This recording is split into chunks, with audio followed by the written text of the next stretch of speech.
Hello, ladies and gentlemen, and welcome back to the Charles in Charge Cowboy Sports Report. It is Friday night, September 16th, about 11 p.m. Central Time, my time. If you're watching this video and you have not subscribed yet, please do subscribe. The channel is still fairly new.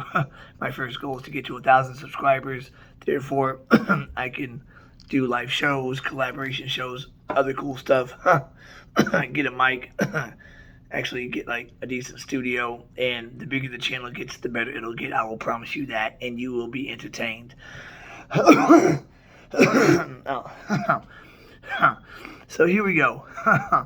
Going into week 2, at home against Cincinnati, who is suffering from a Super Bowl hangover. As they say, the Super Bowl hangovers are real. Only team I've seen not suffer from that was the 2018 New England Patriots. Other than that, look at every Super Bowl loser from the past since Buffalo, going 4 times in a row. Look at every Super Bowl loser since then, and 90% of them, 95% of them don't make the playoffs. Most of them have a bad year the following season, even though they were very good the year before.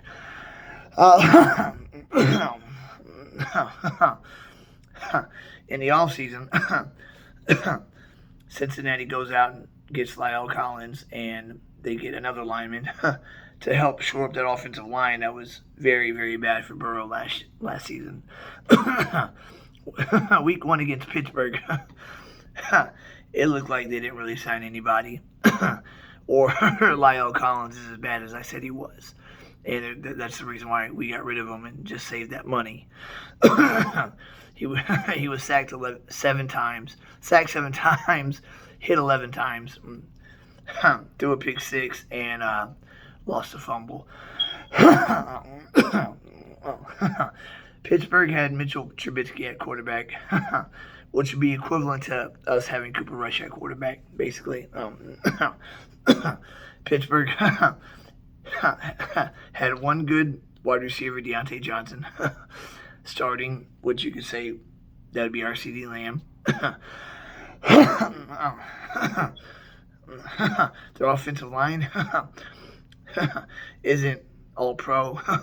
Neither is ours by a long shot. We have better running backs, better tight ends. Now, for us to salvage this season and hopefully split the first 2 games like last season, we started against 2 tough opponents, Tampa and the Chargers, and we split them 1-1. This season we opened up against 2 tough opponents, Tampa and Cincinnati. Now, I don't see the Eagles beating Minnesota Monday night.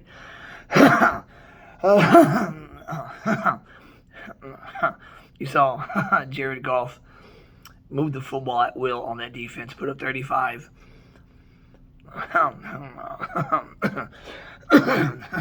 If Bradbury doesn't get that pick 6, or if Jalen Hurts doesn't get that 4th and 1 with a minute left, there's a good chance that game goes in overtime or the Lions win it outright.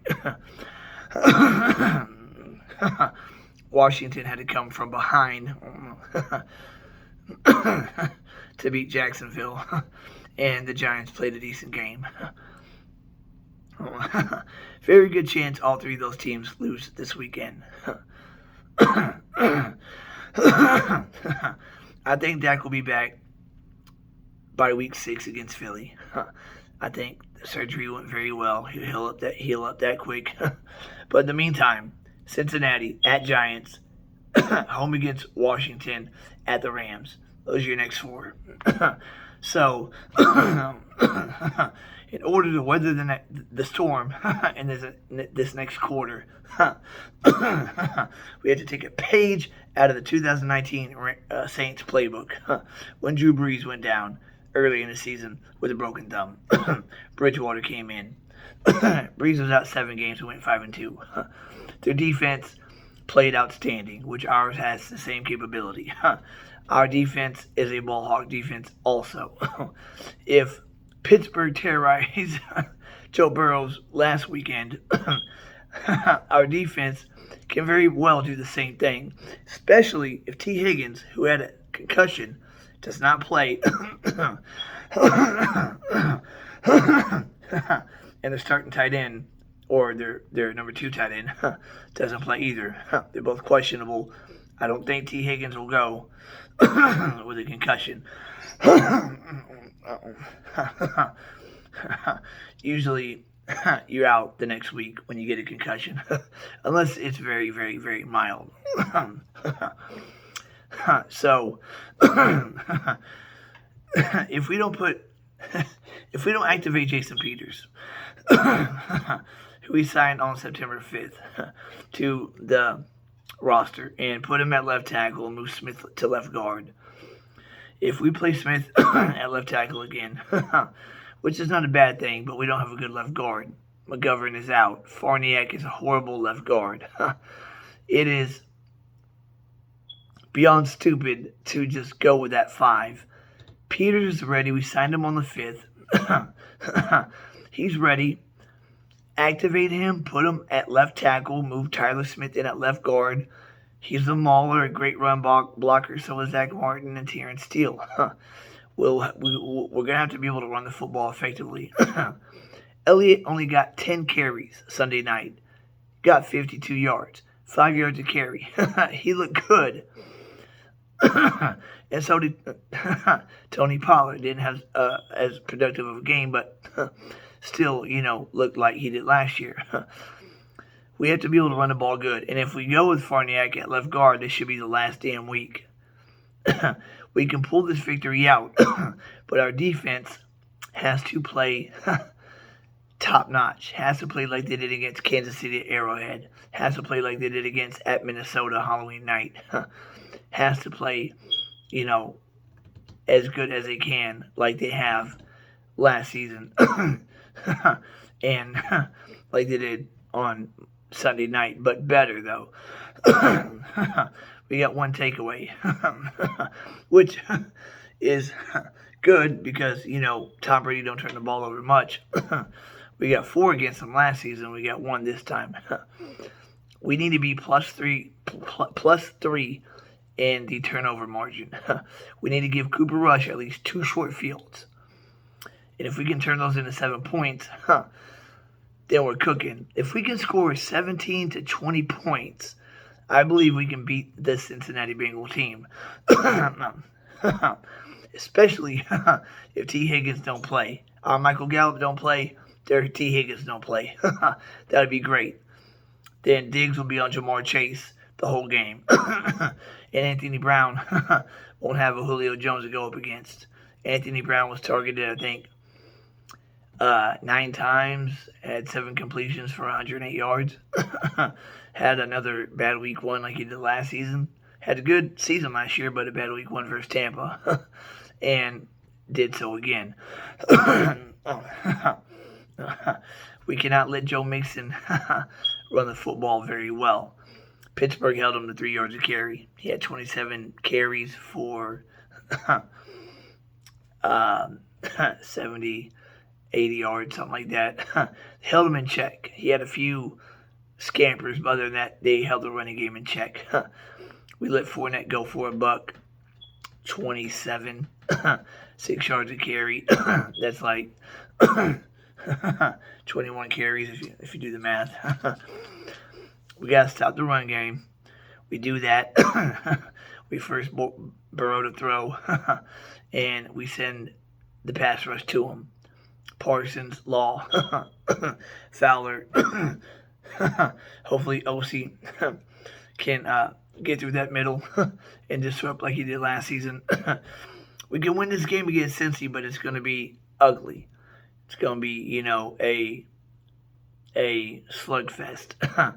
Low scoring game, but it's important we get the lead first. It's important that we score first.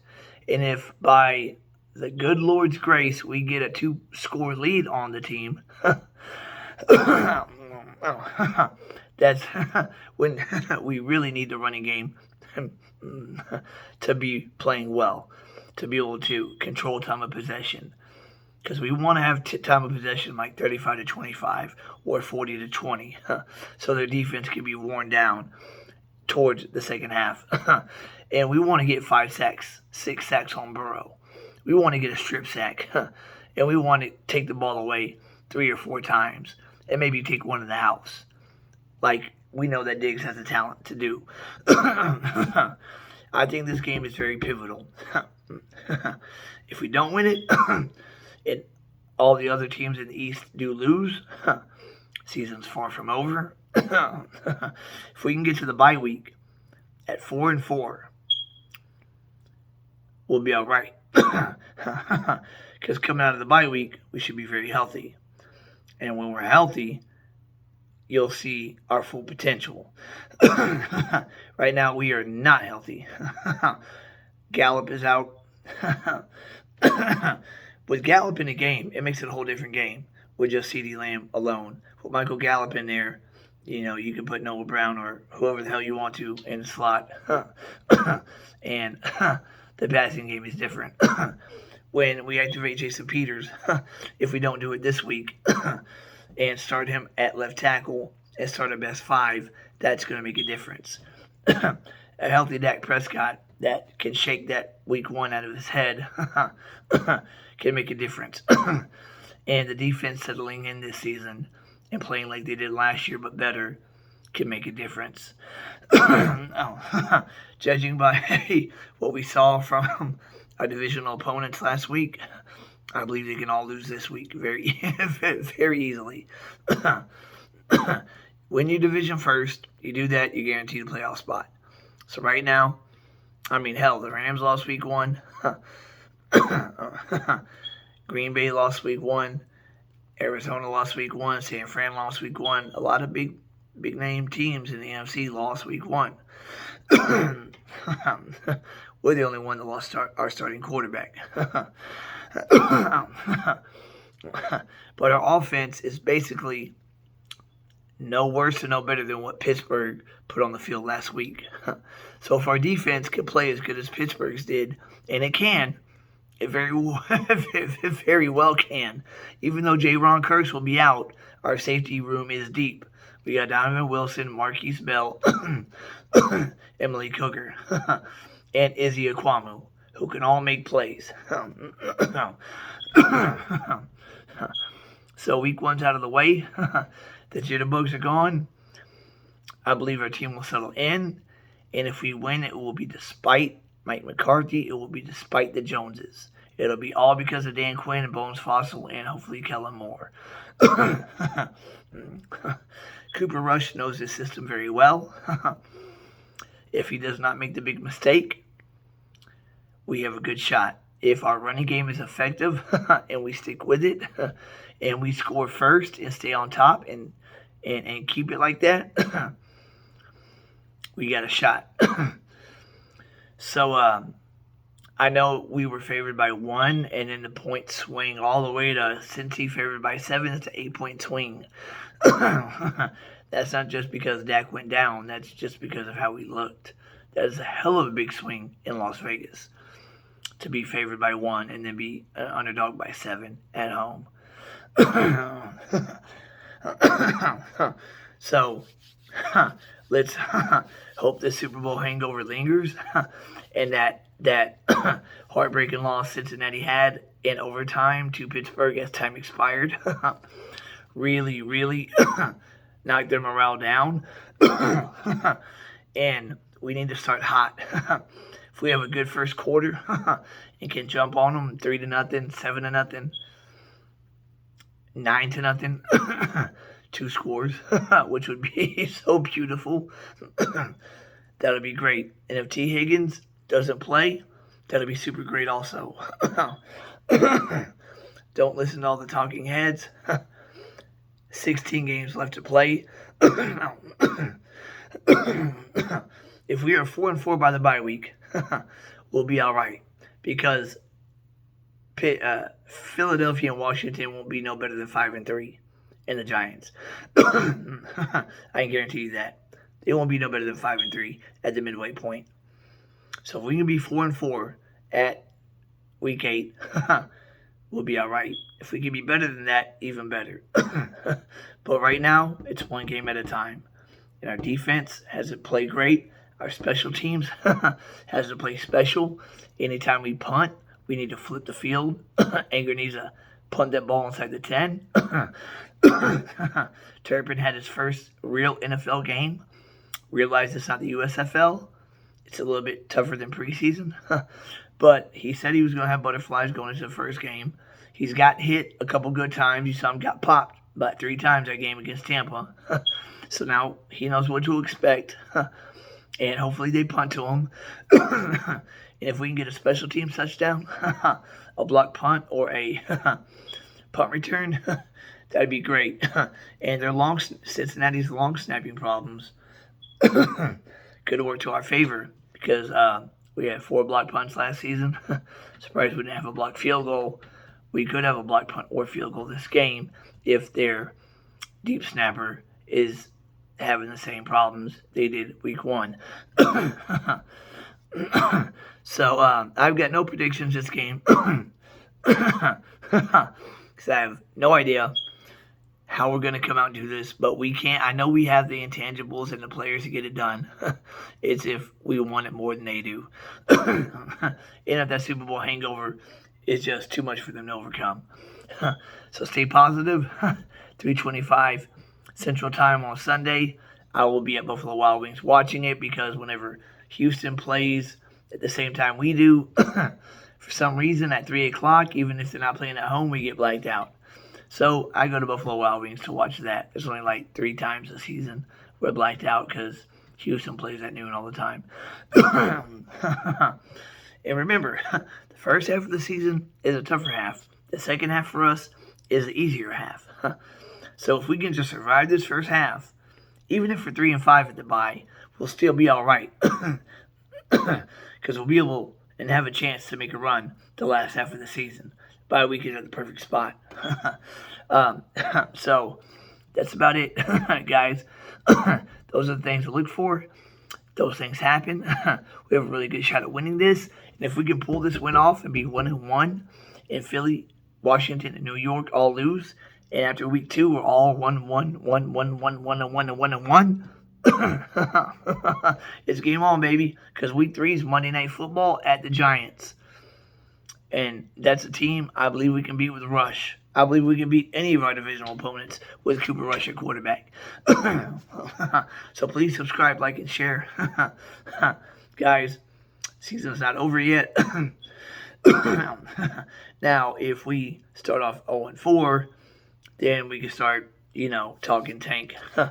But this Sunday, very pivotal game, just like it was last season. Last season, if we don't beat the Chargers, I don't think we go on that winning streak that we did. Beating the Chargers kind of ignited something in us, knowing that we beat a good competitive team. Cincinnati is still considered a good competitive team, even though they lost against a average to below average Pittsburgh team last week. And it was a divisional game, of course. So please subscribe, like, and share, guys. Help me get to 1,000. Promise you the channel will get bigger and better. I'll have cool stuff, special effects, all that, special guests, all that sort of stuff. But unless any other breaking news happens before the game, this will be the video. This is my pregame video. So my next video will be after the game, Sunday night. Y'all will see me. So y'all be good. Enjoy the weekend. Put God first. Put God first and foremost. No, why is it almost? First and foremost. Everything second. Everything will be good. Always remember that, guys. Charles in Charge is out. My phone's acting up. It's not pressing stop. Hold on 1 second.